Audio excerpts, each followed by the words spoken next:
você que acompanha o Sobral no Enem. Hoje, nosso 17º encontro, nós vamos ter agora a aula de História com a professora Jéssica. Bem-vinda, Jéssica.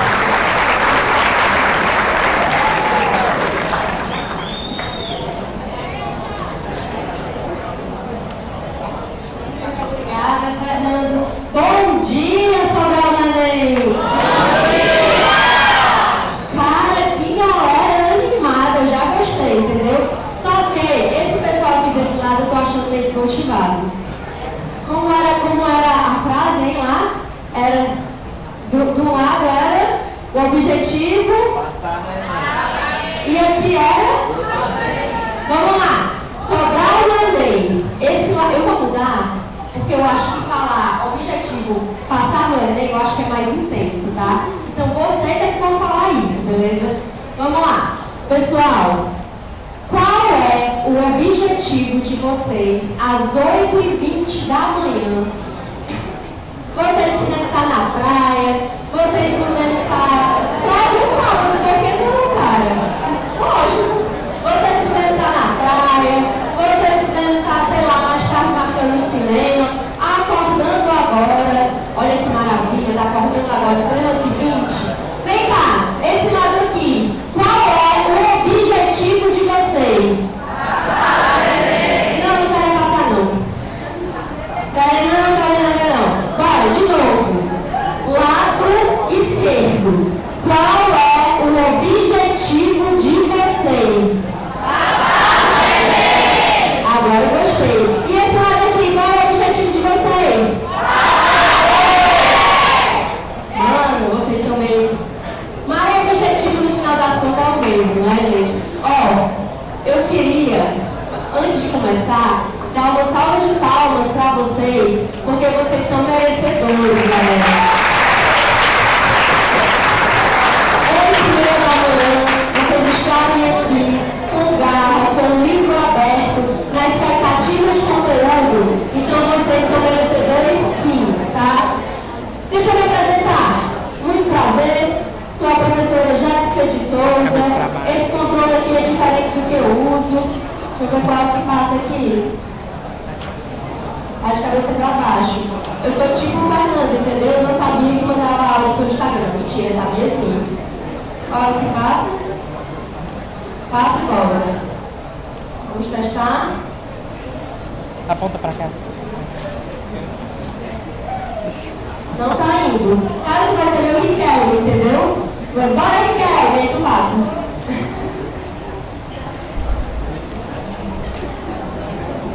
Animação. Tem nada não, vai ser meu Riquelme. Qual é teu nome? Natanael. Natanael, você vai ser meu Riquelme agora. Eu vou pedir e você passa.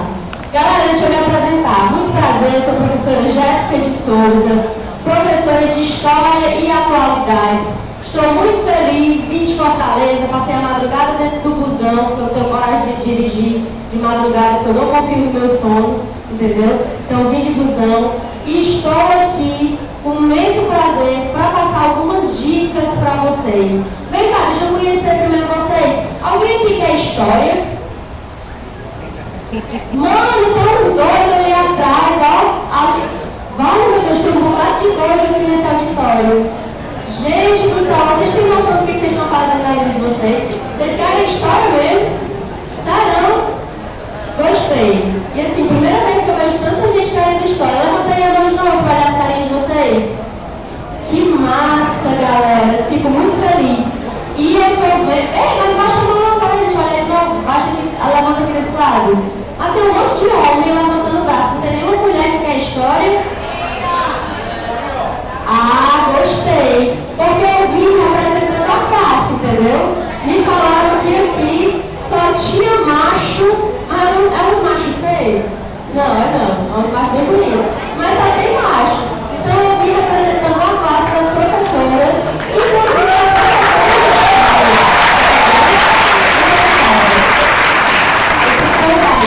professora intelectual.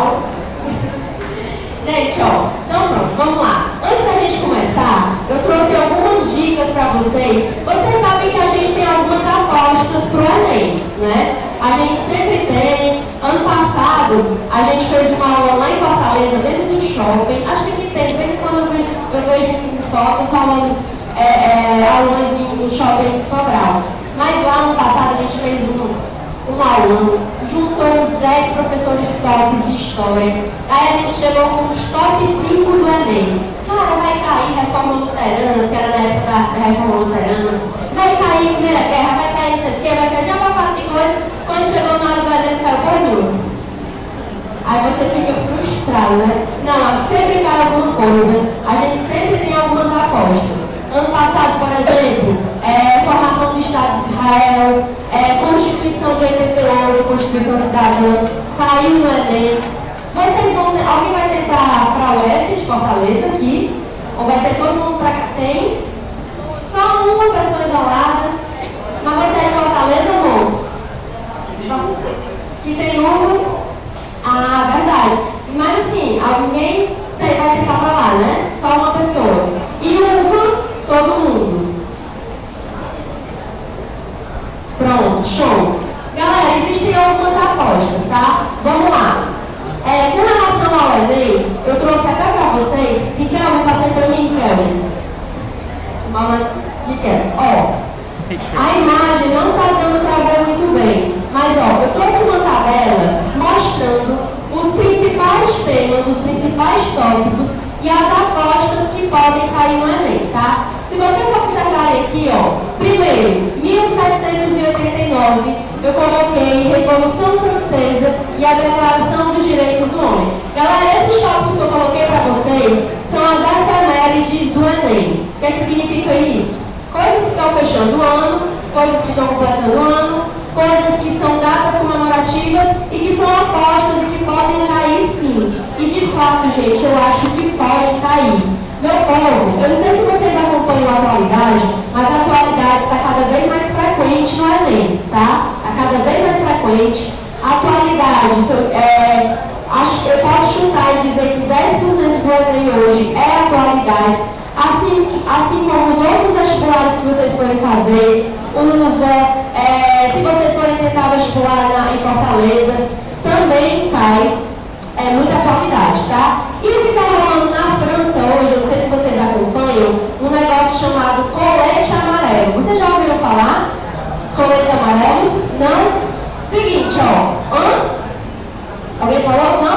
Os coletes amarelos, meu povo, é uma galera que está indo na França se manifestar contra algumas coisas do governo. É uma aposta de atualidade, porque nesse ano, quando a galera foi às ruas comemorar a data da Revolução Francesa, vocês acham que eles foram comemorar e festejar? Foram não, gente.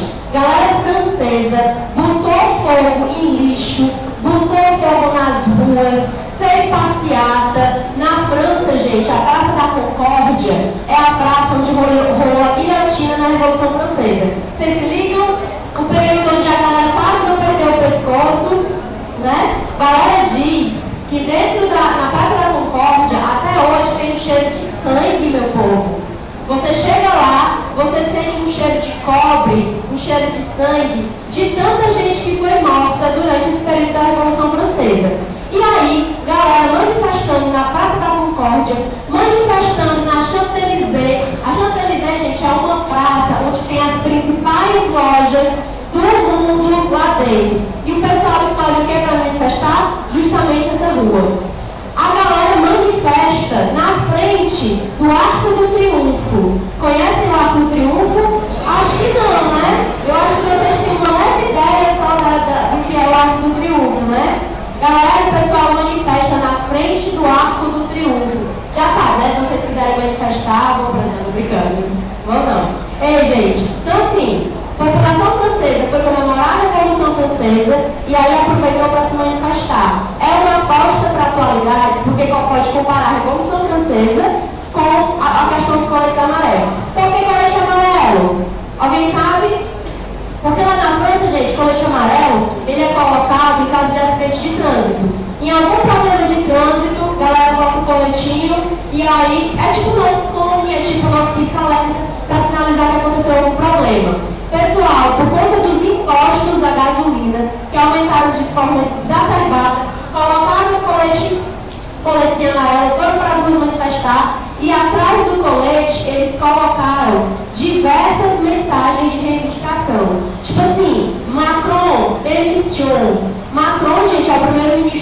francês: Macron, pegue o beco, não queremos você aqui.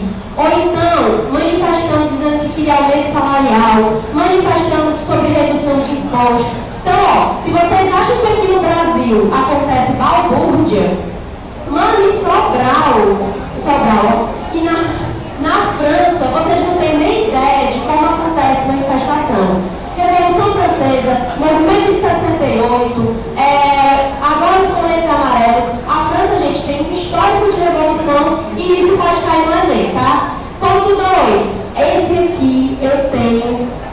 Cara, isso aqui vai ser tipo a questão 43 do Enem de vocês. Botem aí.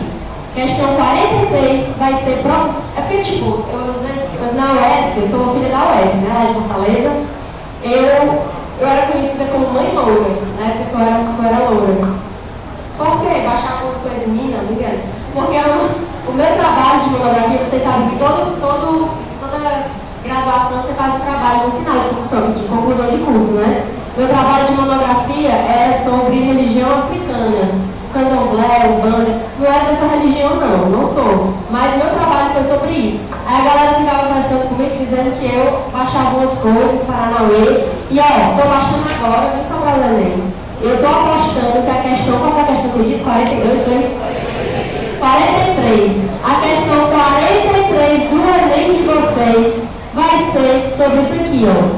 Proclamação da República. Meu povo, estamos fazendo 130 anos de proclamação da República.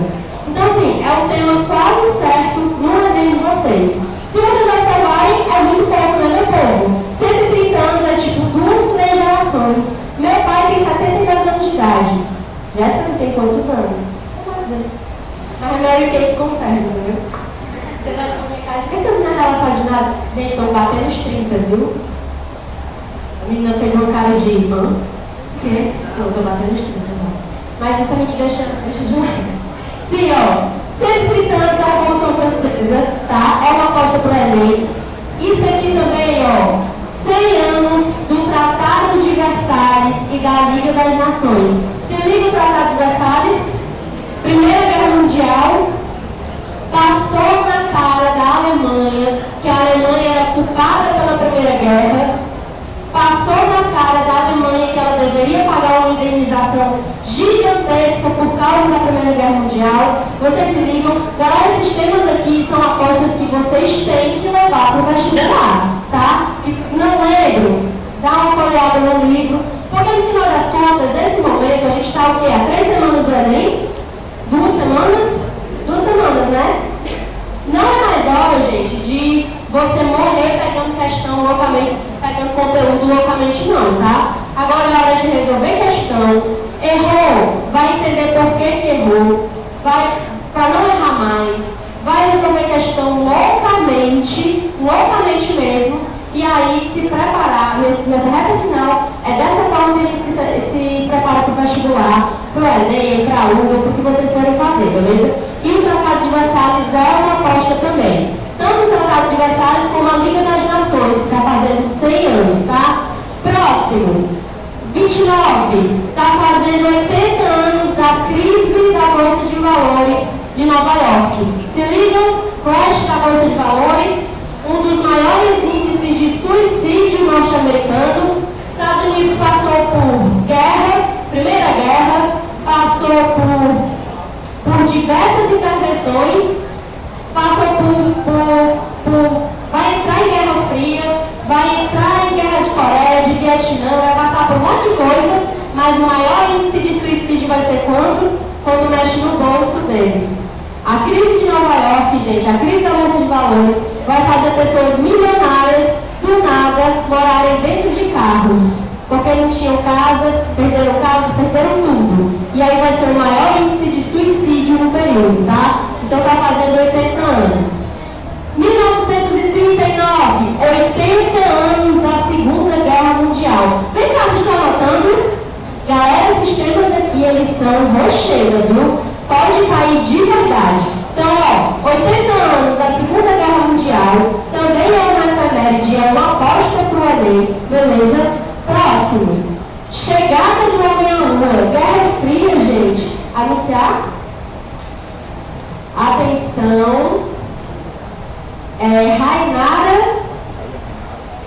Rainara A. Carneiro. Ela está aí. E Antônia Jéssica de Souza, é meu familiar essa pessoa aqui. Jéssica de Souza, Antônia Jéssica de Souza, perdeu R$1 milhão, era uma pegadinha, entendeu? Não era para devolver o documento. Não estão? Beleza. Obrigado. Gente, ó, em 79, chegada do homem à Lua, Guerra Fria, contexto de Guerra Fria. Se der tempo no final a gente fala um pouco sobre isso também, mas é um tema que pode cair no Enem, tá? Revolução Iraniana, 40 anos da Revolução Iraniana, também é uma aposta. Meu povo, vocês têm ideia que há 40 anos, vocês se ligam que as mulheres iranianas, elas usam burcas da cabeça aos pés, se ligam? Se cobrem por inteiro. Há 40 anos atrás, elas não viviam desse jeito. Há 40 anos atrás, a mulher iraniana vivia como a gente. Usava salto alto, usava saia, usava calça, podia entrar em estádio de futebol, podia votar.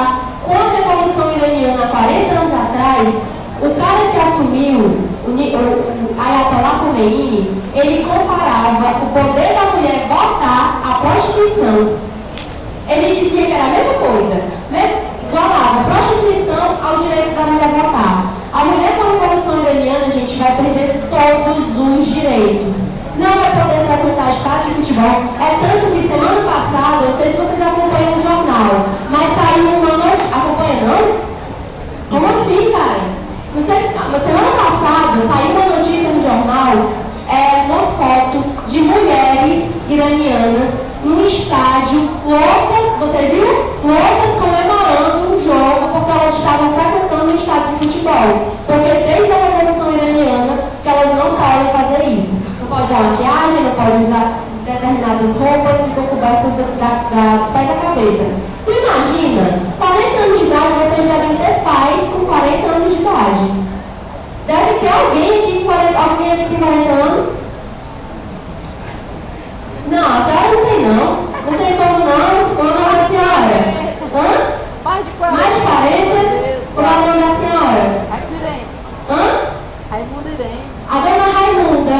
Já pensou, dona Raimunda, a senhora, do nada, ter que largar o biquíni, ter que largar o maiô, ter que usar a burca dos pés à cabeça, do nada, porque a Revolução Iraniana, gente, foi isso que aconteceu. Do nada, teve que largar absolutamente tudo e perder o direito de volta. Então, é uma efeméride, tá? E por último, queda do Muro de Berlim, também, que vai dar fim à Guerra Fria. Guerra Fria, olha como é importante, gente, que talvez seja um tema.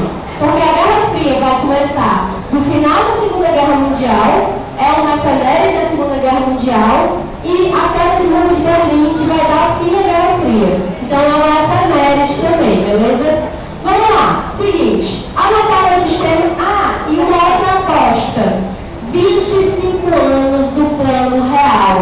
Cara, se eu tenho certeza na vida, é que vai ter uma questão sobre isso na prova. Gente, essa moedinha esse dinheiro aí que vocês têm no bolso, só tem 25 anos de idade. Só. Vocês chegaram a ver a cédula de R$1? Chegaram? Não é tão velho assim não, vai. A cédula de R$1 deve ter saído de circulação em acho que 2003, 2004. Pararam de produzir, mas ainda assim continuou usando por um tempo. Então não faz tanto tempo assim não. 2003, 2004. Mas ó, em 1º de julho de 1994, R$1 valeu $1. Partiu Estados Unidos, partiu fazer comprinhas, partiu brusinhas, né? Gente, R$1 em 94, que foi quando o real, nosso real entrou em circulação, valeu $1. Fazem 25 anos que isso aconteceu. Já sei como é que fizeram esse plano real? Porque a nossa inflação, meu povo, estava a 2.700%. Vocês têm noção? Hoje a nossa inflação é tipo 3%, 3,60%, 3,70%. A gente só falta ficar louco, botar a mão na cabeça desesperado com os preços, com uma inflação de 3%. Tu imagina uma inflação de 2.700%? Dona Raimunda, a senhora passou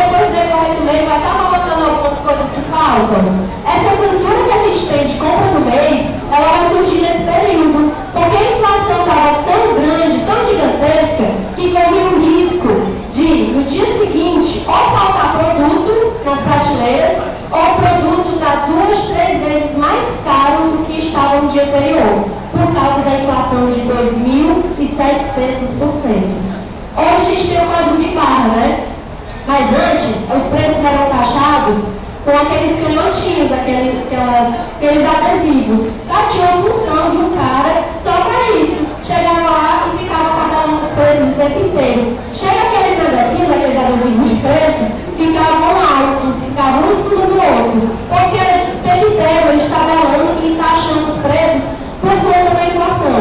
Então, ó, tá fazendo 25 anos. Por que o plano real não deu certo?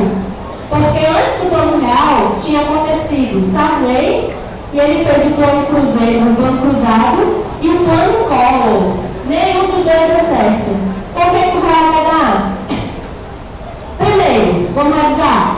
Plano cruzado, gente, o cara ele vai mudar a moeda do período, vai sair de cruzeiro para cruzado e vão ter os fiscais do Sarney. Vocês já ouviram falar do fiscal do Sarney? Dona Raimundo, você não foi o fiscal do Sarney? Foi, não? Gente, o fiscal do Sarney era uma galera, as tiazinhas do período, botavam um botãozinho aqui, ó, na camisa, escrito, sou o fiscal do Sarney. E aí elas saíam nos supermercados, porque o Sarney ele vai tabelar os preços. Então elas saíam nos supermercados, literalmente fiscalizando pessoas comuns, fiscalizando se a galera estava respeitando os preços do Sarney. Então a senhora ia chegar lá no supermercado, ei, o preço do Sarney, o preço, sei lá, do papel higiênico, sei lá, 3.000 cruzeiros no período. Chute aqui, 3.000 cruzeiros. Chega lá no supermercado, se o preço estivesse a 5.000 cruzeiros, ela ficava, ó, você não está respeitando o tabelamento do Sarney. Então eu vou fechar o seu supermercado. Galera, tem vídeos no YouTube de senhorazinhas, depois procurem, senhorazinhas, pessoas comuns, fechando o supermercado do povo, porque dizia que não estava respeitando os preços do Sarney, o tabelamento do Sarney. Tu tem noção que é isso? A dona Raimundo chegar lá no nosso supermercado que tem aqui, é o Jumbo. É o Jumbo, é? Tem o Jumbo aqui? Não tem aqui não. Gente, faz tempo que eu não vejo passar o braço. Ah, tinha o Jumbo, não tinha? Não. Tinha não? Qual é o supermercado? O Lagoa? Pronto. Já pensou a dona Raimunda chegando lá no Lagoa? Olha, você não está respeitando o tabelamento de preço do Sarney. Vou fechar o seu supermercado. E aí ia lá e fechava o Lagoa. Era tipo isso que acontecia, galera. Por conta da inflação. E se o cara não respeitasse o tabelamento de preço, corria o risco de ser preso pela Polícia Federal. Só para vocês terem noção como o negócio foi sério. Aí tivemos o plano Sarney, tivemos o plano Collor e só depois o plano real, tá? Detalhe, ó, questão de prova que eu já vi. Galera dizendo que o plano real era do governo Fernando Henrique Cardoso. Errado, tá, gente? Plano real é do governo Itamar Franco. Já vi uma questão de prova cobrando isso. Por que associa o plano real ao Fernando Henrique Cardoso? Porque ele era o ministro da Fazenda no período. E aí, como ele era o ministro da Fazenda, foi ele que ficou com a glória, foi ele que ficou com a popularidade do plano real. No final das contas, ele vai se eleger presidente da República por causa desse plano. Ele vai ficar tão popular de um jeito que ele vai conseguir entrar na presidência por causa do plano real. E o Itamar Franco, ninguém nem lembra do Itamar. Sabe o que a galera lembra do Itamar Franco? De uma foto do Carnaval do Rio de Janeiro, ele do lado de uma modelo sem calcinha.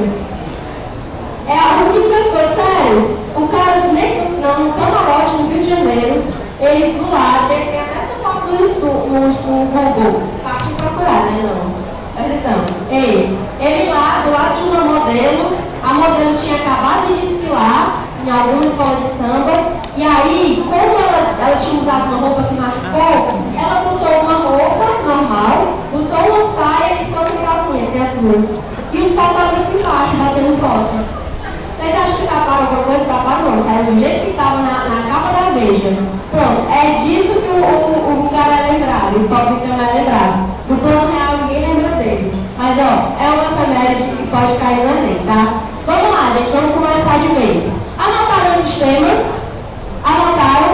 São apostas de fato pro Enem, tá, galera? E quem me passa aí, Mikael? Seguinte, evolução do governo.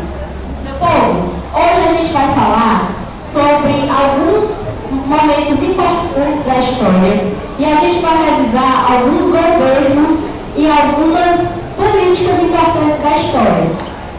Por exemplo, a gente vai revisar as teorias sociais do período, a gente vai revisar iluminismo, a gente vai revisar monarquia, a gente vai tentar chegar até em república, beleza? Vamos ver as formas de governo que existiram, que existem no mundo, que existiram até hoje e que existem até hoje, beleza? Passa aí, então.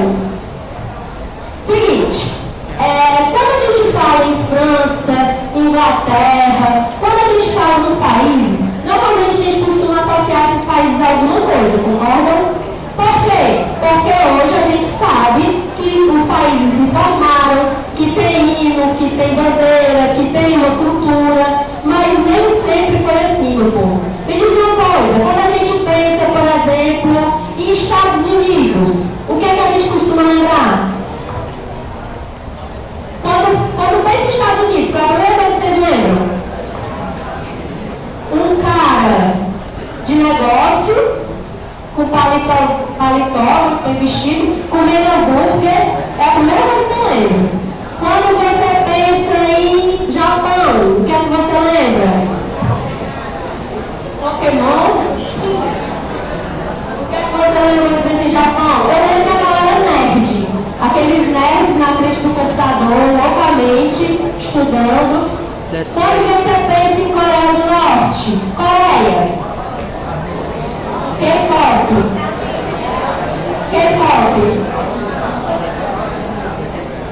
Socialismo. Quando você pensa em Brasil, o que é que você lembra? Oh, tristeza, meu Deus. Você não, gente, agora eu bati. Não tem nem por onde correr, né? Mas vamos lembrar de coisas boas, vai. Quando você pensa em Brasil, o que é que você lembra? Carnaval? E o quê? Fala aí, Adalto. Eu gosto da participação de vocês, vai. Esconder. Repita. Vaquejada, futebol, verdade. Futebol é o amor do brasileiro. O que mais? A Maria, meu Deus. Eu que não lembro lá. Quando se pensa em Brasil, a gente tem um sentimento de nação, a gente tem um sentimento de cultura. Me diz uma coisa, vocês concordam que o Brasil, ele é grande e ele é múltiplo, ele tem diversas culturas e formas de pensar. Então, por exemplo, se você vai na região norte, ela tem um estilo, mesmo a galera querendo se separar, né? Porque, vocês viram, né, que o Nordeste estava querendo se separar do Brasil, aí teve o Sul, que nas eleições passadas quiseram se separar também do Brasil.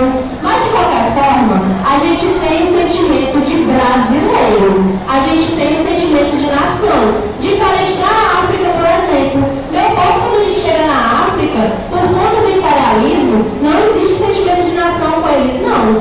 A população africana se identifica por etnias, falam línguas totalmente diferentes, têm religiões totalmente diferentes, tudo isso por causa do imperialismo na história, tá? Mas aqui no Brasil, e em qualquer outro país, a gente tem esse sentimento de nação. Então, tipo, Nordeste, o que é que a gente lembra? Baião de Dois, forró, cuscuz, rapadura.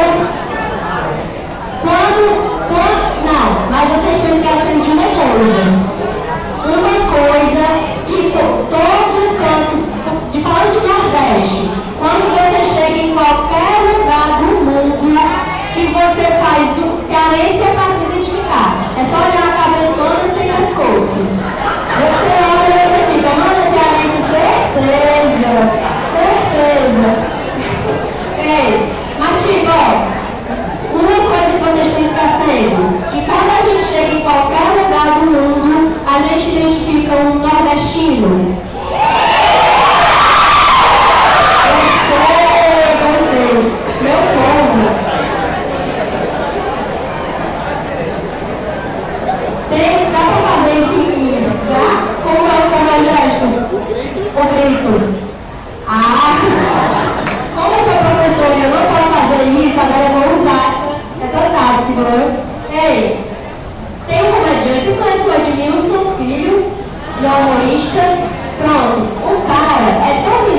ele abre o Instagram dele, aí ele pega, liga, né, o story e diz assim, ei, vamos ver se tem cearense aqui.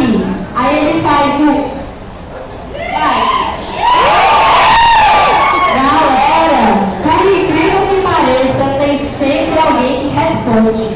Ele faz o em alguém, em algum lugar faz o também. É impressionante isso. Não era pra ter feito, gente, eu tô com crise de asma, só pra constar. Estou falando e tentando respirar. Na hora que eu conseguir, alguém que quer medicina, vai logo treinando. Na hora que eu desmaiar aqui, você vai ver que eu morrendo. É impressionante como algumas coisas identificam a gente, tá, galera?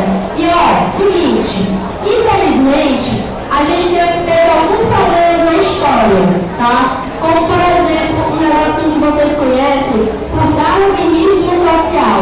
Meu povo, o darwinismo social foi uma das coisas mais cruéis da história. Vocês lembram? Darwinismo social é o seguinte, galera da Europa chegou na África, chegou na Ásia e disse que era superior dessa galera. Chegou na África e disse, ei, eu sou superior a você porque eu sou branco, porque eu sou da religião cristã. Então, se eu sou branco e se eu sou cristão, eu posso lhe explorar, eu posso tirar todos os seus recursos, eu posso lhe escravizar, eu posso fazer o que eu quiser. Isso foi uma coisa, isso é uma coisa, que é um lado negro da história que a gente acaba levando com a gente, tá? Querendo ou não. Vocês já assistiram Django Livre? O filme Django Livre? Sensacional. Quem não assistiu? Muita gente. Ei, vamos embora agora. Pode parar de estudar e assistir Django Livre, de verdade. Chegar em casa, mãe, minha professora disse que eu não era para estudar enquanto eu não assisti Django Livre. Brincando. Mas galera, tem uma cena de Django Livre que ele pega uma caveira, tá na mesa de jantar, ele pega uma caveira, mostra e diz assim, ei, você tá vendo esse esqueleto aqui? É o rosto de um homem. Esse esqueleto aqui é de uma pessoa negra. Aí ele aponta pro crânio, com um buraquinho no crânio, e diz assim, esse buraquinho aqui é da subserviência, é do negro ser capacho. Por quê? Ele está justificando no filme, claro que ele é racista, ele está justificando no filme uma cultura preconceituosa, uma cultura que a gente pegou ao longo do tempo desse darwinismo social, de dizer que somos superiores porque somos brancos, porque somos cristãos e etc. Tá? Então, ó, no final das contas, onde é que eu quero chegar? Antigamente, gente, não existia essa formação de países. Não existia o que era o Brasil, o que era a França, o que era a Inglaterra. Isso vai se formar a partir dos estados absolutistas, a formação dos estados nacionais, tá? Se liga no federalismo, período mais bizarro da história, o período onde a galera se tratava, falando, quem quer fazer medicina aqui, ó, galera da Idade Média tratava doenças falando na cara do doente. Pegava aqui um cara de cigarro, pegava qualquer coisa, dava uma baforada aqui na cara do doente e pronto, tá curado. Ou então, para fazer cirurgia, fazia fumando, dando baforadas também. Por quê? Porque eles acreditavam que a doença estava no ar. Eles não sabiam de vírus, eles não sabiam de bactéria, eles não sabiam de nada disso. Eles acreditavam que a doença estava aqui no ar. Era a corrente miasmática que eles chamavam. As doenças estavam todas aqui. E aí, eram coisas bizarras, do tipo enterrar pessoas, baforando também, porque achavam que estavam livres de doenças. Pessoas com peste negra, pessoas com peste, andavam com sinos amarrados ao pescoço para a galera identificar que aquela pessoa estava doente. Então, assim, Idade Média era um período onde não existia racionalidade, não existia explicação para as coisas. E vocês sabem que Idade Média é dividida em classes, né, em setores. Existia o senhor feudal, existia o clero, existiam os camponeses. Então, me diz uma coisa, na Idade Média tinha rei na Idade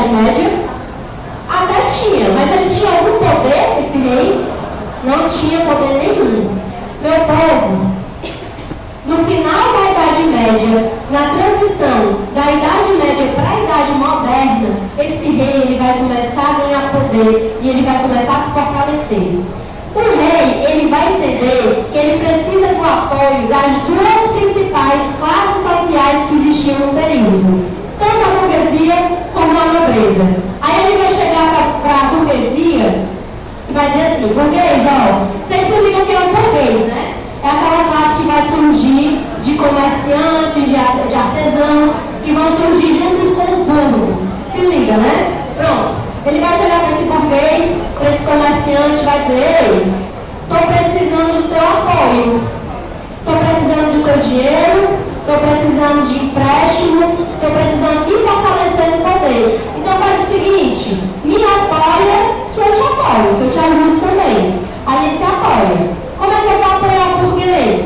Fazendo moeda única, coisa que não existia na Idade Média, fazendo impostos, fazendo leis, e aí o burguês, que era comerciante, precisava desse tipo de coisa para tentar se fixar e para tentar ganhar um lucro. O rei vai saber disso, vai identificar essa transição e vai fazer acordo com a burguesia.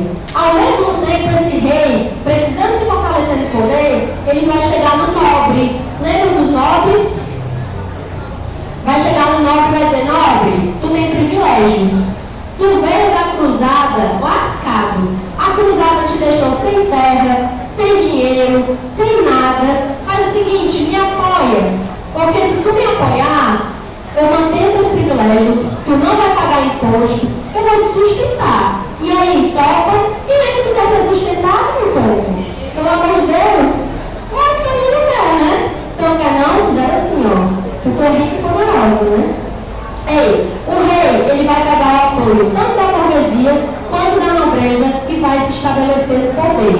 O problema, gente, é que vão existir teóricos, vão surgir teóricos que precisam justificar o poder desse rei para a população. Porque a população vai chegar e vai dizer assim: ei, por que eu tenho que respeitar o rei? Não, eu nunca respeitei ninguém. Eu respeitava o senhor feudal. Por que eu tenho que respeitar o rei agora? Não. E aí vão surgir teóricos absolutistas que vão justificar o poder desse rei e vão dizer que esse rei ele tem um poder quase ilimitado. Gente, o rei, a grande característica da monarquia, do monarca, é que ele não tem dependência nenhuma. Diferente de hoje. A gente tem poder executivo, legislativo, judiciário. O rei não. O rei ele não tem dependência nenhuma de poder. Essa galera, na verdade, a limitação do poder do rei é questão moral e é questão religiosa. Fora isso, ele fazia leis, ele entrava em guerra, saía de guerra, fazia imposto, ele fazia o que ele quisesse, meu povo. E aí, vão existir alguns teóricos. Vamos lá. Passa aí, Miquel. Primeiro teórico, Maquiavel. Já ouviram a frase, eita, fulano de tal é maquiavélico? Já ouviram? Isso é velho, né? É tipo tertúlia. Né? A palavrinha lá que o rapazinho usou, o professor usou. Gente, o que significa quando você diz que uma pessoa é maquiavélica? Pessoa má? Hã? Pessoa o quê? Uma pessoa maquiavélica. Uma pessoa esperta, melhor definição. Gente, o Maquiavel, ele não era mau, não. Ele não era cruel, não. Mas o Maquiavel, ele vai fazer um guia, que inclusive vai ser livro de cabeceira de Napoleão Bonaparte. Para Napoleão Bonaparte tem uma versão do livro do Maquiavel que é comentada pelo Napoleão Bonaparte. É uma das melhores versões e é tipo, uma das mais caras. O Napoleão Bonaparte leu Maquiavel e fez as anotações. Por quê? Porque o livro do Maquiavel, gente, o príncipe, é um guia de como o rei ele tem que chegar ao poder e não só chegar ao poder, mas se manter no poder. O Maquiavel, gente, vai dizer que a dificuldade do líder, de um rei, não é só chegar ao poder, não. A maior dificuldade é se manter no poder. Vocês concordam? Lógico, né, meu povo? A coisa mais difícil, o cara no período das eleições consegue fazer propaganda política, consegue fazer várias coisas, gerar popularidade e ser eleito. O problema é que no período de governo, ele começa a fazer um monte de cagada que essa popularidade dele vai cair. E talvez ele não consiga uma reeleição, talvez ele não consiga se manter no poder. É isso que o Maquiavel está dizendo. Maquiavel está dizendo que o rei ele vai fazer um guia, literalmente um livro, de como esse rei fortalecer o poder. Maquiavel vai dizer assim, gente, ó, é melhor, algumas pessoas dizem que é uma frase que ele diz, é melhor ser temido do que ser amado. Mas na verdade o Maquiavel ele faz uma pergunta no livro dele. É melhor ser temido do que amado? Ele faz a pergunta. E aí, o que é que vocês acham? Para um governante, para um rei, é melhor ser temido e ser amado ou os dois? Temido? Quem foi que falou temido? Levantei o braço. Pessoa cruel, uma pessoa do mal, pessoa do mal ali atrás, não? Gente, Maquiavel vai falar o seguinte, ó. Seguinte, é melhor um rei, é melhor um monarca, ele ser amado. Só que vocês concordam comigo que é muito difícil uma pessoa ser amada e controlar o poder, e ter o controle do poder. Então Maquiavel ele diz assim, ó, se você não consegue ser temido e ser amado ao mesmo tempo, é melhor você ser temido. Porque quando você é temido, você gera respeito. Só que detalhe, você, segundo Maquiavel, ele não pode, o governante não pode gerar o ódio da população. Porque no momento que o governante gera o ódio da população, aí dá merda. Porque essa população ela pode chegar a tirar ele do poder. Exemplo disso, Revolução Francesa. Vem cá, se liga que a Revolução Francesa foi o ódio da população pelos reis, os reis absolutistas. O que foi que aconteceu com o Luís XVI e a esposa dele? Perderam a cabeça, foram guilhotinados. O ódio da população francesa foi tão grande que o cara simplesmente perdeu a cabeça. É exatamente isso que o Maquiavel está dizendo. Ei, o governante ele tem que ser temido, amado, mas muito mais temido, mas não desperte o ódio da população. Porque no momento que você desperta o ódio da população, você pode ser retirado do poder. Próximo, passa aí, Miguel. Thomas Hobbes, gente, ele é o mais legal porque ele vai falar do homem natural. Cara, o homem natural do Thomas Hobbes é um cara completamente bizarro. O Thomas Hobbes, olha só, preste atenção no que o Thomas Hobbes vai dizer do homem. Ele diz que o homem ele vivia em estado natural e esse homem ele era cruel, ele era egoísta, ele era sanguinário, ele era prepotente. O homem, no estado natural, ele era terrível e esse homem ele vivia em estado de guerra. Concorda com Hobbes? Que esse homem é tão cruel, ele é egoísta, ele é prepotente, ele é violento, ele é tudo de ruim e por isso ele vive em estado de guerra. O Hobbes ele vai falar isso. E aí o Hobbes, gente, ele vai dizer que esse homem, ele vai fazer um contrato social, ele vai se privar dos direitos dele para dar o direito à liberdade dele ao governante. Gente, esses teóricos aqui que vão surgir, todos eles vão tentar justificar o absolutismo, vão tentar justificar de alguma forma que a população tem que acreditar no poder absolutista, tem que colocar a sua confiança nas mãos de um rei. Então é isso que o Thomas Hobbes está dizendo. Está dizendo que o homem vivia num estado de guerra tão incessante, tão cruel, que ele teve que abrir mão da sua liberdade para colocar nas mãos de um rei. Porque senão a gente viveria em guerra. Me diz uma coisa, qual é a primeira coisa que acontece, por exemplo, quando um caminhão tomba no meio de uma avenida? Saque, né? Meu povo, lá em Fortaleza, tombou um caminhão de esponja de lavar prato. Na avenida do aeroporto de Fortaleza. Um mini carro lá, um minivan, tombou, tinha um monte de esponja voando pela rua, pela avenida de Fortaleza. Cara, você passava, você via a galera correndo com caixa de esponja debaixo do braço.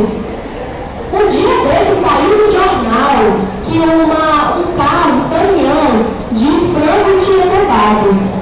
Tu tem noção que era passando no jornal, a galera correndo com o frango debaixo do braço?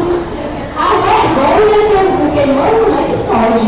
Da onde é que a gente sai tão bonito na fila do pão, achando que por um caminhão tombar no meio de uma avenida, a gente pode pegar aquelas coisas? coisas. Primeira coisa que acontece quando não tem um tomba, saque. Quando acontece o apagão, vocês lembram do apagão que aconteceu ano passado? Geral, em várias regiões do Brasil. Qual é a primeira coisa que a galera fez quando rolou o apagão? Saque? O que mais? Assalto. Tu é doido, eu estava dando aula, terminou, a luz acabou, era mais ou menos umas 3h30, 4 horas da tarde.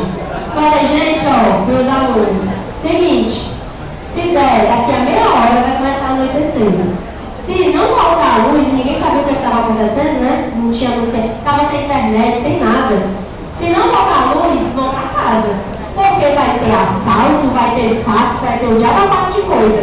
Gente, é o homem natural que o Thomas Hobbes fala. É um homem que precisa de lei, é um homem que precisa de controle, é um homem que precisa de alguma coisa. Só que a diferença, gente, é que o Thomas Hobbes, ele está justificando esse homem, o poder desse homem, a um rei absolutista. Ele está trocando a liberdade dele por um rei. Hoje a gente tem Constituição, a gente tem poder executivo e tal, que regem algumas coisas. Mas naquele período, Thomas Hobbes ele dizia que a gente tinha que trocar nossa liberdade por na mão de um rei. O que a gente faz hoje dentro de casa? A gente tem medo. Então a gente vive como? A gente vive cercado. Cerca elétrica, a gente num carro, se a gente tem um carro, a gente bota trava, a gente bota vidro elétrico, a gente bota fumê, a gente bota um bocado de coisa. Por quê? Pelo medo. O medo desse homem natural que o Thomas Hobbes fala. Beleza? Vocês já assistiram um filme chamado Expurgo, Noite de Crime? Cara, aquele filme é bizarro. De verdade, eu tenho muito medo daquilo acontecer algum dia. Quem é que não assistiu? Um monte de gente também. Gente, vocês conhecem Netflix? Um negócio legal que tem na internet. Pode baixar o aplicativo. Gente, esse filme é cruel, de verdade. Eu saí depressiva quando eu assisti esse filme. Qual é a história? Para quem não assistiu, uma vez por ano, as pessoas, elas podem fazer o que quiserem, que elas não vão ser punidas. Tu já imaginou se a gente vivesse num mundo desse? Ou você pode fazer o que você quiser, que você não vai ser punido? Cara, coisas bizarras, do tipo, a menina dispensou o cara, dispensou de uma forma extremamente elegante. Só não ficar aqui, isso aqui, né? O cara disse, beleza, tudo bem, não tem problema nenhum. Isso no filme. Cara, na noite de crime, ele vai na casa dela pra matar a menina. Porque ela dispensou o cara. E assim, coisas diversas, inimizade. Eu acho que se a gente vivesse num período desse, se a gente vivesse, rolasse algo do tipo, eu ia ser simpática com todo mundo. Eu ia chegar, bom dia, boa tarde, você vem com ele, você volta na noite do crime. É o homem natural que o Thomas Hobbes fala, tá? Assistam esse filme, é meio assustador, mas é legal, tá? Passeio. Olha, gente, essa imagem é uma imagem do Leviatã, um monstro bíblico e que tem no livro do Thomas Hobbes. Inclusive, o livro do Thomas Hobbes se chama Leviatã, tá? Ó, como é que é o Leviatã? Veja que em cada mão dele, ele está segurando uma coisa diferente. De um lado, ele está segurando uma espada, que simboliza o poder do rei, o poder dele do Estado. Do outro lado, ele está segurando um cetro, que significa o poder simbólico dele, talvez o poder religioso. E o corpo dele, eu não sei se está dando para vocês verem, mas o corpo dele, gente, é formado por pessoas. Várias pessoas que formam o corpo do Leviatã. Ele está mostrando, gente, o poder do rei absolutista. O poder absolutista, ele tem de um lado o poder do Estado, ele tem do outro o poder religioso e ele controla as pessoas por causa do pacto social, do contrato social. Beleza? Passa aí. Próximo. Jacques Bossuet. Gente, Bossuet é simples, é mais fácil que tem, tá? O Bossuet ele vai falar da teoria divina dos reis. O que significa isso? Ele vai dizer que o rei ele é um representante de Deus na terra. Ah, já é que nem o faraó? Não. O faraó ele era um Deus vivo. Ele era considerado um deus na terra. O Bossuet, tanto Bossuet como Jean Baudin, botem aí, Jean Baudin, os dois eles vão dizer sobre a teoria do direito divino, de que esse rei, ele é o representante de Deus na terra, e se ele é um representante de Deus, o poder dele é completamente poderoso, ele é inquestionável. Você questiona o poder de Deus? Questiona, até que você já tem. Não acredita em nada e questiona o poder de Deus. Mas fora isso, é como se o poder dele fosse inquestionável, porque ele é o representante de Deus na terra. Meu povo, essa teoria vai ser a que vai ser mais utilizada pelos reis que vão surgir ao longo da história, tá? Como, por exemplo, passei isso. Kelvin? Passa mais um, depois a gente volta. Como, por exemplo, Luís XIV. Já viram essa foto do Luís XIV? Diva poderosa. Olha a foto dele de diva. Gente, dizem que ele tinha maior orgulho das panturrilhas dele. Por isso que nas fotos ele está sempre mostrando as pernas. Levanta aqui a roupa, ó, mostrando as coxas, as pernas. Usava um salto altozão. Olha a foto, tá? Olha ele está usando salto alto. Luís XIV, essa diva poderosa, ele era o rei absolutista que mais se tem registro na história. Porque o cara ele queria simbolizar o poder dele. Então mandou fazer quadros, mandou fazer textos, mandou fazer desenhos dele, mandou fazer várias representações sobre o poder dele. Detalhe, ó. O cara, gente, ele teve várias mulheres ao longo da história. Várias. Uma delas, ele é conhecido porque ele registrava os filhos deles bastardos no nome dele. Então ele saía tendo filho pelo mundo. Uma dessas mulheres teve 18 filhos. Eu fico me perguntando como é que a criatura tem 18 filhos. Pariu, então eu tô grávida de novo. Pariu, aí eu tô grávida de novo. Tipo isso. Mas você vê que minha mãe tem 9 irmãos, né? De novo, depois você tem 9, para 18, e é tudo com I. É Ivana, Ivanilde, Iris, Ivonete, e tem uma Fátima, que é de telefone.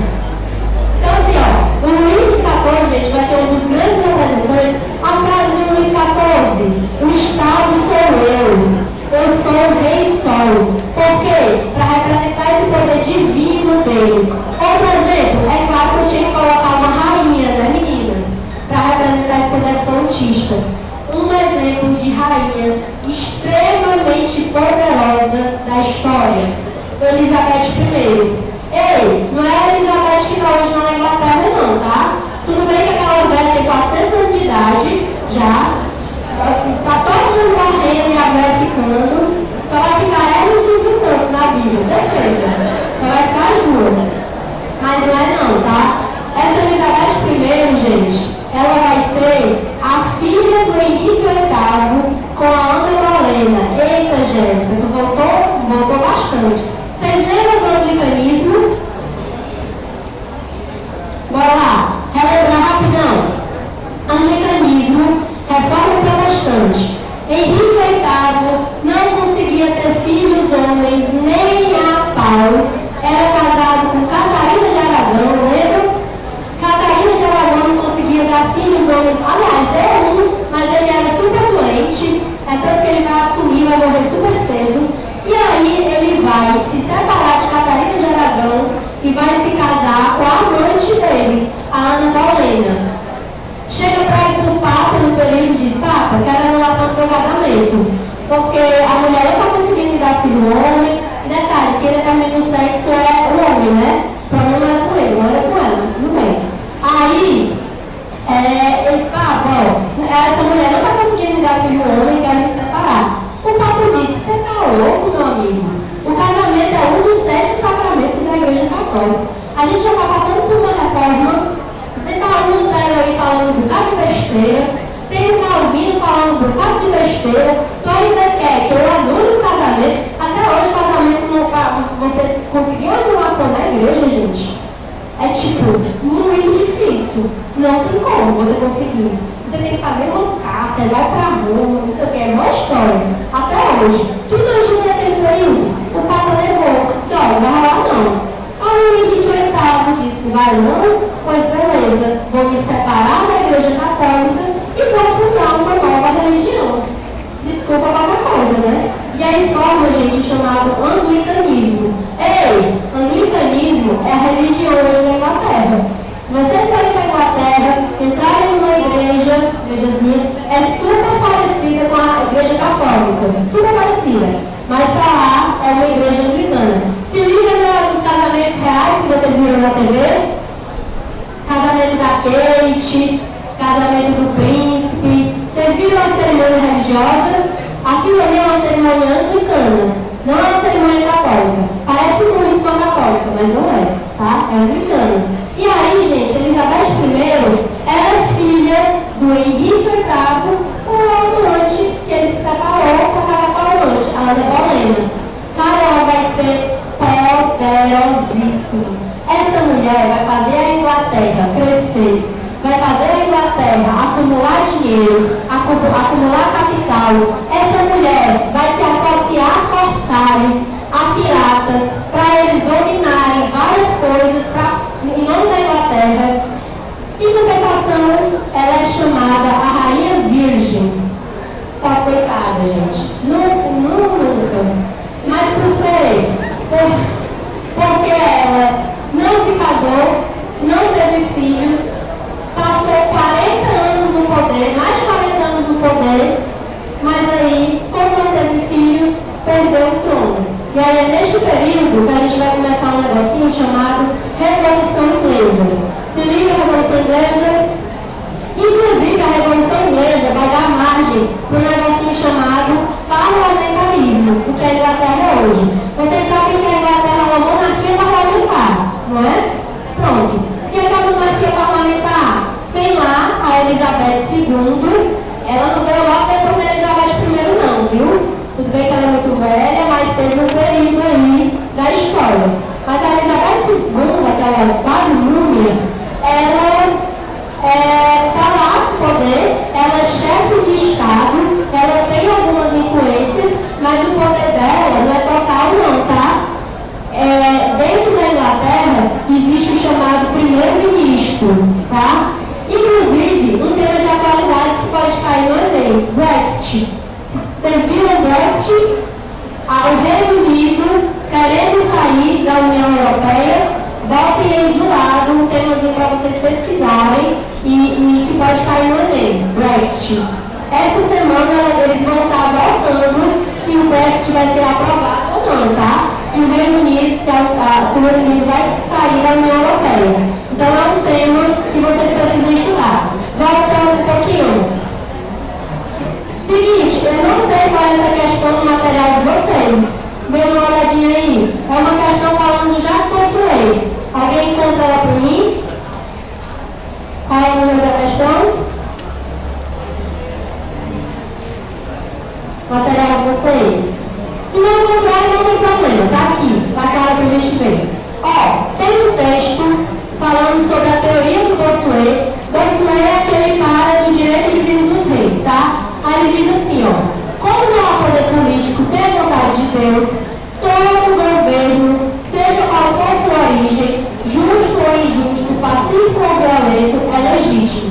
Todo depositário de autoridade, seja qual for, é sagrado. Grita aí, é sagrado.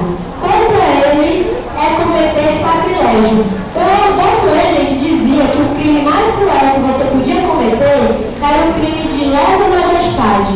O crime de lesa majestade era o crime contra o rei. Era o crime mais cruel. Então vamos lá, com relação aos itens, qual aí está se referindo à teoria do Jacques Bossuet? Arrasem, por favor. Letra A. O governo, a citação demonstra que o governo, através do seu representante, deve atender aos anseios da comunidade. É isso que Jacques Bossuet fala. B. A escolha do governante deve obedecer à vontade de Deus. Pode ser, né? Ele não fala direito de Deus, dos reis. Deixa essa e pausa. C. O povo é livre para escolher o chefe da nação. Não é meu povo. Já pensou naquele período do povo escolhendo o rei? Não é assim não, tá? O poder absolutista ele não tem dependência nenhuma. Bem, o poder do governante era baseado na teoria divina dos reis. É isso que o pastor falava? O governo deve ser constitucional para ser considerado legítimo. E aí, item correto, arrasem e me deixem orgulhosa. D de bola, D de gado. Qual a resposta? D de dado. O poder do governante está baseado na teoria divina dos reis. Tá, Jéssica, por que não é a D? Você está falando de vontade de Deus? A escolha do governante deve obedecer à vontade de Deus? Por que isso está errado? Porque a igreja ela já está perdendo poder neste período. O cara ele é representante de Deus, mas é ele quem comanda. É o poder absolutista, é o poder do rei. Beleza? Passa aí, Miguel. Próximo. Aqui é falando sobre Thomas Hobbes, tá? Vê se vocês conseguem encontrar essa questão. Para o filósofo, encontraram? Não? Diz assim, para o filósofo inglês Thomas Hobbes, o estado de natureza é um estado de guerra universal. Ele está falando aí dessa questão do homem natural, tá? O homem que vive em estado de guerra. Aí ele diz assim, contraposto ao estado de natureza, entendido como estado de guerra, o estado de paz e a sociedade civilizada. E no outro texto ele diz, nem todas as guerras são injustas e correlativamente, nem toda paz é justa. Razão pela qual a guerra nem sempre é um desvalor e a paz nem sempre é um valor. Ele está dizendo o quê? Nem sempre a paz é algo justo. A gente está vivendo em um estado de paz. Mas me diz uma coisa, existe igualdade de todo mundo vive em paz, do mesmo jeito. Nessa hora tem alguém aqui em algum momento, em algum lugar da cidade sendo assaltado. A gente vive em um estado de paz, mas esse estado de paz, ele é perfeito? Não, é isso que o Thomas Hobbes está dizendo. Então vamos lá, item correto. Aqui já está entregando a resposta, né? Mas vamos lá. Comparando as ideias de Hobbes com a tendência citada no texto 2, pode-se observar que, resposta correta, para Hobbes, a paz é inerente à civilização. E segundo o texto 2, ela não é o valor absoluto. Por quê? Porque o Thomas Hobbes vai dizer que o homem vive em estado de guerra. Beleza? Passa aí, Ana. De novo. Vamos falar de iluminismo. Segundo o governo, gente, o iluminismo, ele vai moldar o poder político do período, tá? Os governantes, eles vão se basear no iluminismo para poder fazer o seu governo. Por quê? Vamos lá, a gente tem alguns teóricos que vocês vão perceber, e o iluminismo, gente, é do século XVIII, tá?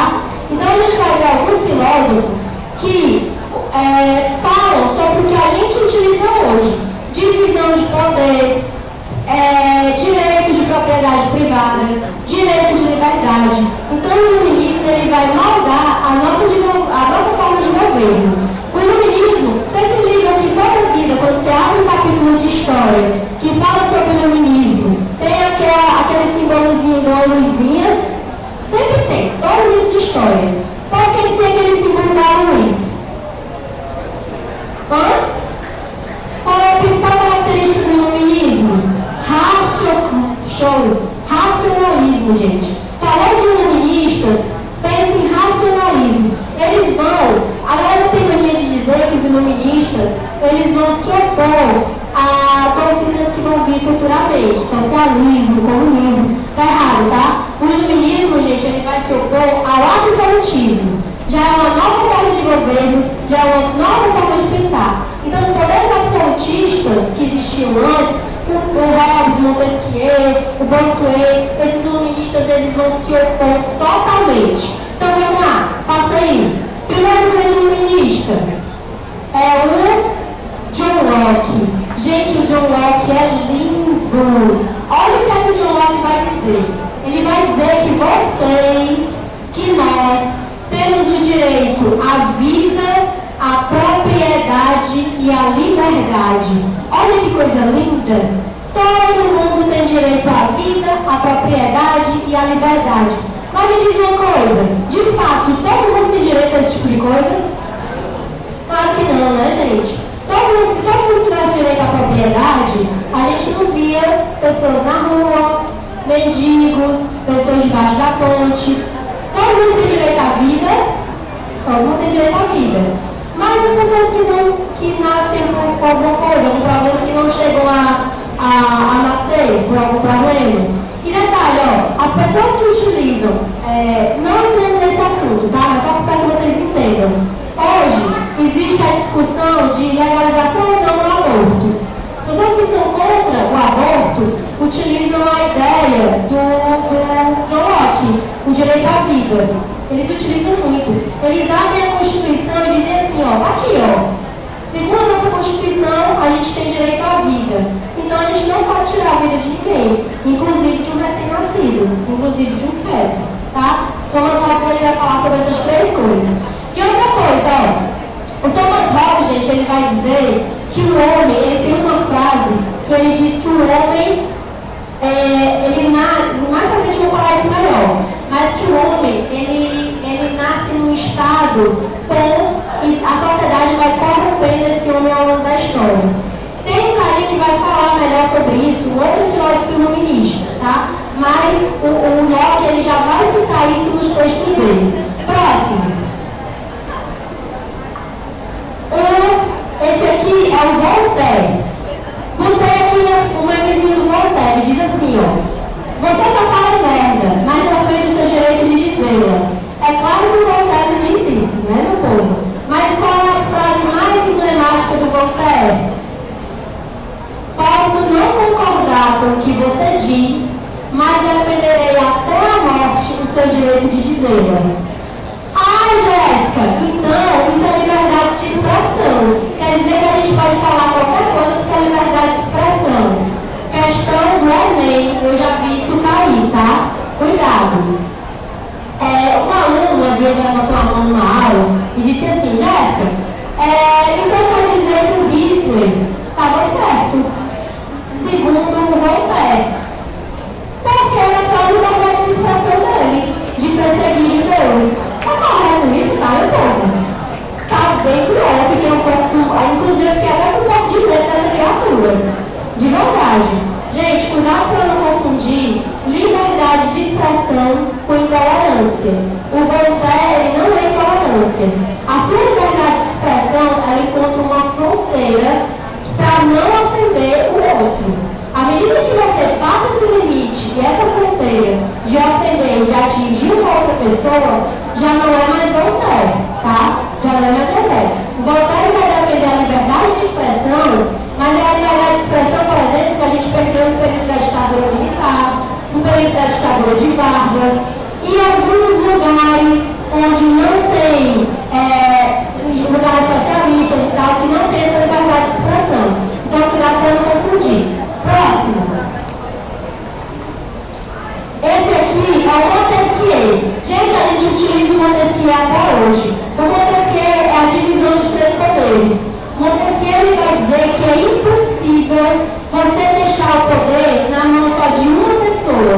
É impossível você deixar o poder na mão de um rei absolutista. Você tem que dividir esse poder. E aí é o Montesquieu que vai falar sobre o poder executivo, legislativo e judiciário. É ele, tá?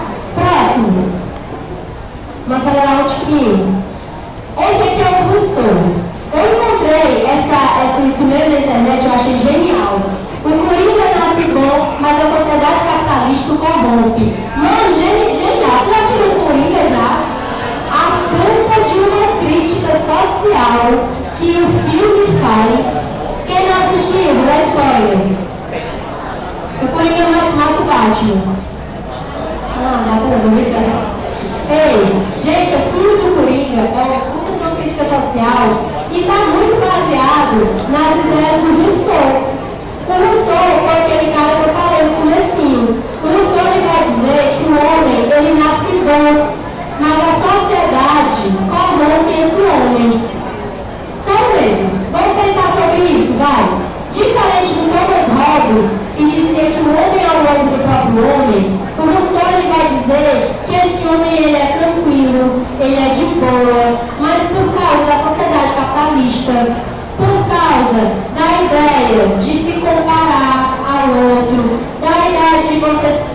superior, da ideia de você se comparar ao outro, de usar a melhor roupa, de ter o melhor status. Eu gosto muito de falar de filme, mas tem uma série que a gente vê muito ver isso, que é Black Mirror. Black Mirror é gênio, mano. Mano, de verdade, vocês têm que sair dessa aula assistindo tudo isso que eu tô falando. Black Mirror, tem um episódio de Black Mirror que é dos likes. Quem assistiu, lembra desse episódio? Quem assistiu Black Mirror aqui? Tem um episódio dos likes, que a menina, ela surta. Ela, na primeira temporada do Black Mirror, a menina surta porque ela não tem quantidade de likes suficiente para ter certas coisas, para ter popularidade. E é isso, gente, que o Rousseau, é isso que o Rousseau está falando, que o homem ele nasce bom, mas a sociedade, o meio que a gente vive, acaba corrompendo esse homem. Então, esses filósofos iluministas, gente, eles vão se opor à ideia do absolutismo, tá? Enquanto aqueles teóricos que eu falei, o Thomas Hobbes, o Maquiavel, vão justificar o absolutismo, esses aqui, eles vão se opor ao absolutismo. Passa, mano. Vamos lá. Doutrinas do período. Socialismo, comunismo e anarquismo.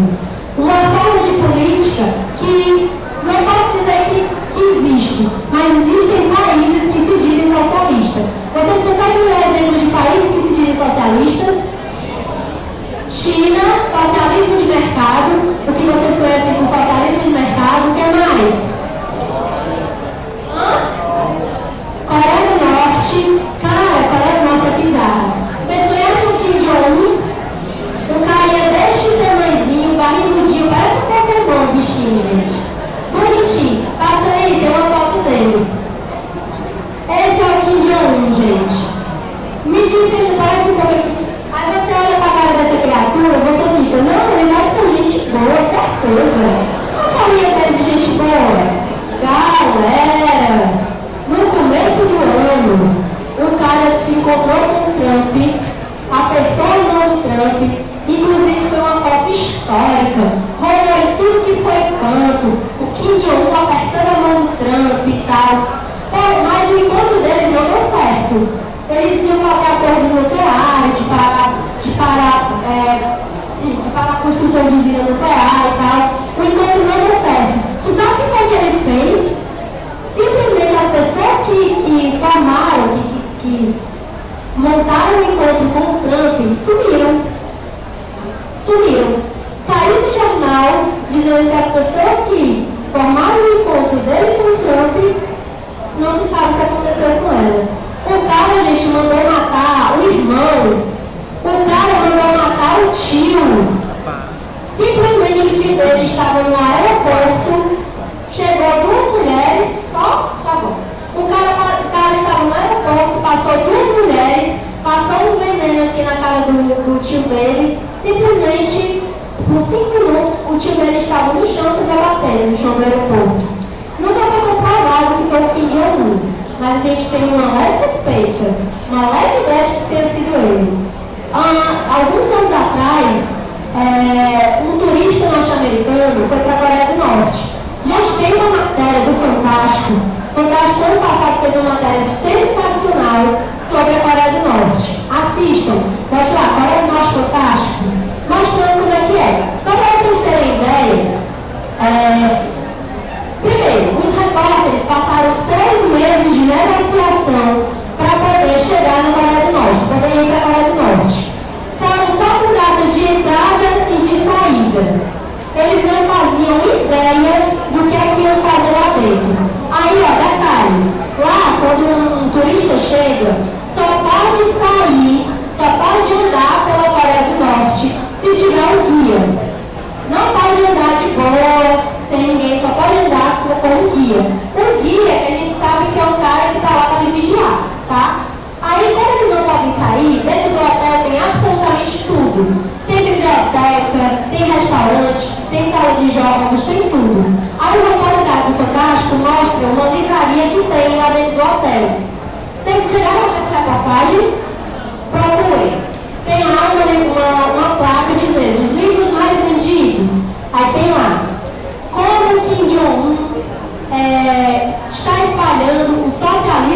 mundo.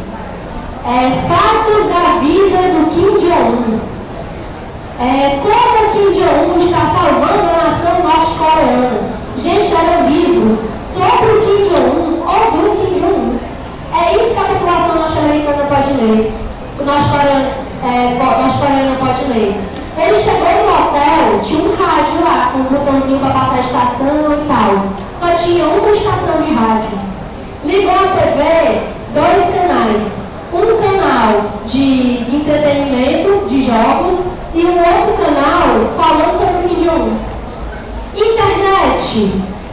Não tem internet lá. Tem um negócio chamado intranet, que é o que a população norte-coreana utiliza. Meu povo, o turista, ele pode utilizar a internet da Coreia do Norte. Mas vocês sabem quanto é?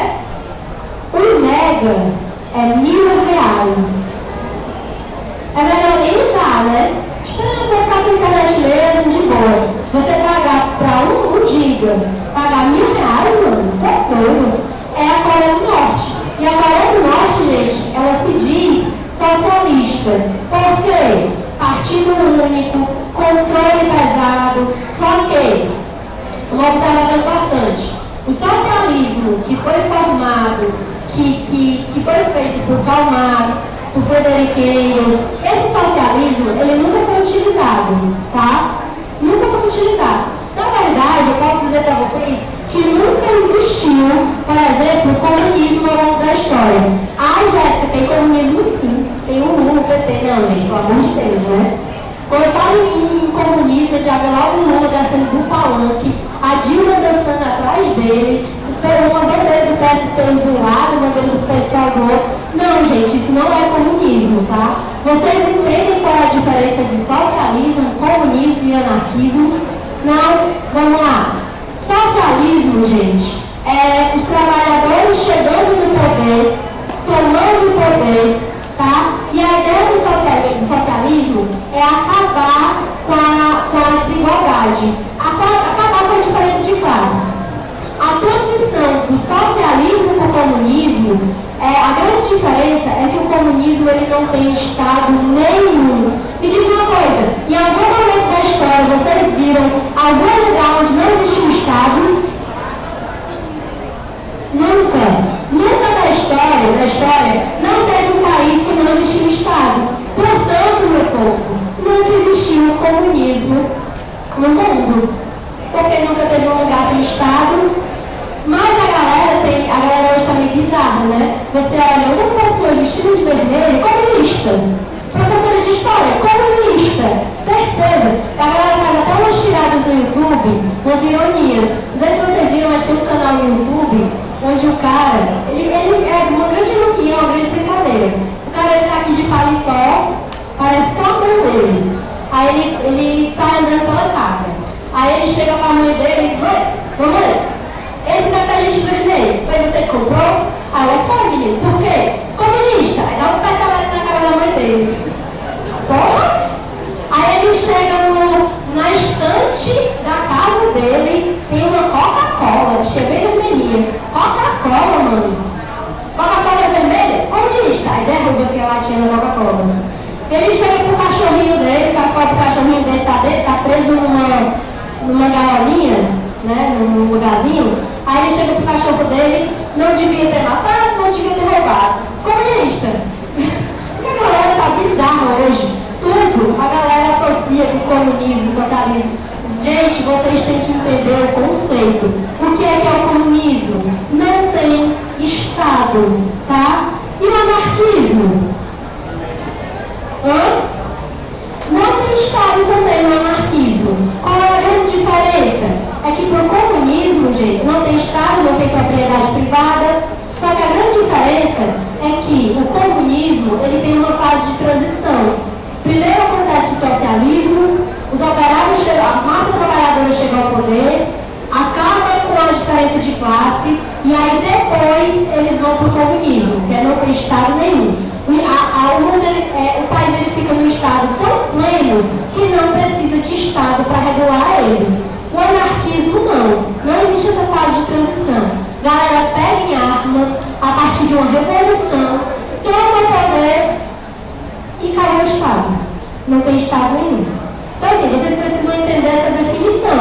A Coreia do Norte, meu povo, por que eu botei essas 3 fotos?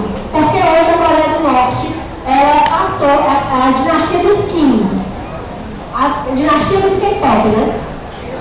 Kim Il-sung, Kim Jong-il, Kim Jong-un. Hoje, quem manda na Coreia do Norte é esse carinha bonitão aqui, que nem tem cara de doido, né? O chamado Kim Jong-un. Em compensação, nas fotos do lugar, na Coreia do Norte, é espalhado foto do avô e do pai. Espalhado para tudo que é canto da cidade. Espalhado a foto deles dois. E hoje, gente, a Coreia do Norte, quando você chega na capital, que é Pyongyang, a capital da Coreia do Norte é magnífica, desenvolvida, ruas extremamente limpas. Mas quando você anda para o interior da Coreia do Norte, aí você vê a realidade. Pessoas passando fome, pessoas sem nenhum recurso, pessoas construindo estradas com a mão, sem nenhum recurso, sem nenhum equipamento, construindo estradas literalmente com a mão. Em 2013, a Coreia do Norte teve uma crise de fome. Milhões de pessoas morreram dentro da Coreia do Norte. Tá? Hoje, a população da Coreia do Norte vive de ração que o governo dá para a população. Porque eles não têm condição de ir no supermercado e comprar alguma coisa. O repórter do Fantástico, essa reportagem que eu falei para vocês, ele mostra. Ele entra no supermercado, aí ele mostra, ó, gente, vocês estão vendo alguém?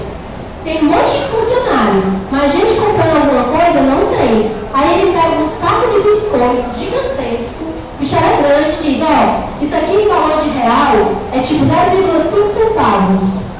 A população norte-coreana não tem grana para comprar isso aqui, porque vive da ração que o governo dá, tá? Então, gente, ó, passa aí. E, para fechar, temos, passa mais uma vez, a República, que é o nosso governo hoje, os nossos presidentes até então, não, para na Dilma, né? Mas, ó, de verdade, eu acho que o melhor presidente que a gente já teve foi esse carinha bem aqui, ó. Vocês conhecem esse cara? Bizarro, gente. A gente chegou a eleger um cara desse. Um cara chamado Jânio Quadros. Olhar 43, quase saindo embora. Era da noite de festa. Procurem no Google a foto do Jânio Quadros. Meu povo, o cara, só para vocês terem ideia, subia nos palanques para discursar enquanto ele era candidato. Botava pão, farelo de pão no paletó para dizer que tinha caspa. Porque ele dizia, ele queria se identificar com a população brasileira. Ou seja, ele estava chamando a gente de porco, né? Mas tudo bem. Subia no palanque sujo, subia no palanque, botava um sanduíche de mortadela dentro da camisa. Aí no meio do discurso ele ia lá, tirava o sanduíche de mortadela e começava a comer. Bizarraço. O cara desmaiava no meio do discurso. Aí inventavam de... A galera vinha com uma seringa para aplicar nele, para ele poder acordar. Bizarro. O lema dele era legal. Ele subia no palanque com uma vassoura, vassourinha. Vão varrer a corrupção do Brasil. Gênio. Eu trabalhei no cabo desse, certeza. A gente voltou no Tiririca pior que não fica. Por que não vai votar? Por que não vai votar no Jânio Quadros? Lógico. E aí quando ele é eleito, quando ele for eleito, ele vai fazer coisas bizarras, do tipo, proibir biquíni. O papel do presidente da República, né? Eu acho que ele tem esse papel de proibir biquínis. Mulher não podia usar biquíni. Tinha que usar maiô, e detalhe, tinham fiscais que passavam nas praias medindo o tamanho, e tinha que respeitar o tamanho. Mediu o tamanho do maior até o joelho para ver se estava do tamanho certo. Esse foi o nosso presidente. Presidente depois da ditadura militar. Sarney, primeiro presidente eleito, tá? Porque o primeiro presidente civil depois da ditadura militar foi Sarney.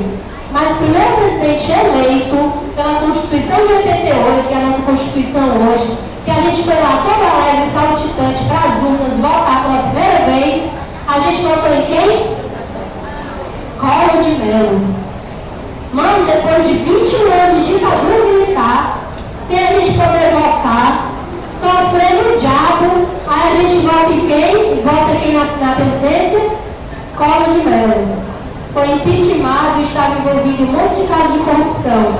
Né, gente? Então, ó, seguinte, a gente, com relação ao governo, passou por monarquias, por ditaduras, por repúblicas, tem governos que se utilizam do capitalismo, tem governos que se utilizam do socialismo. Existem várias formas de governo ao longo da história. O Enem não vai cobrar para vocês especificamente essa transição, mas talvez cobre para vocês compararem um governo com outro, comparar talvez o iluminismo com as teorias sociais, trazer uma citação de um desses filósofos para que vocês digam e identifiquem quais são. Beleza, gente? Show! Gente, foi um prazer estar com vocês aqui.